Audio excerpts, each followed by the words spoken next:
This one is titled A Better Place. Greg shut the office door behind him and walked towards the gentle drifts of snow. Each step brought a painful memory of everything that was wrong in his life. He had nothing that he'd accomplished that was worth anything. Each time the thought of a loved one crossed his mind, he could only think of the many ways he'd let them down. All those times he could have done better for his children if he just pushed himself a little bit harder. And his wife Sharon, she would have been in a better place if she'd never met him. Returning home after being fired from yet another job on Christmas Eve, he thought about how he would explain his children why underneath the Christmas tree was bare. He turned and walked towards Rogers Creek Bridge. As he walked onto the bridge and watched the water running beneath him, he contemplated ending it all. The footsteps approaching him brought his attention towards an elder man. "Good day, sir," the man said, his voice near a sing-song tone. "How are we today?" Just one of those days that you feel like the world would be better off without you. Greg said. "What if I said I could show you what it would be like without you?" the man asked. I would probably say that you're crazy and need to go back to the home you came from. Greg said, then leaned over so he could see the river just a little better. The old man's hands suddenly braced Greg's head and his vision began to get foggy. Now he could see his wife. Sharon sat in a living room on Christmas Day. She was surrounded by family in a cozy spot near the fireplace. She smiled and laughed at the jokes going around the room. A man approached her, someone Greg had never seen. He handed her a glass of wine and gave her a kiss. The man was younger than Greg and in far better physical shape. The man walked towards the tree and grabbed 2 Christmas presents.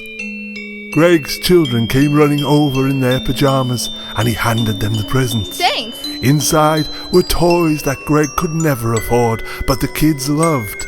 They reached over and gave him a hug. A tugging feeling pulled Greg towards the window. He tried to resist the force, but it yanked him through. It pulled him above a lake on a sunny day. He noticed a boat drifting by with fishing poles poking from the top.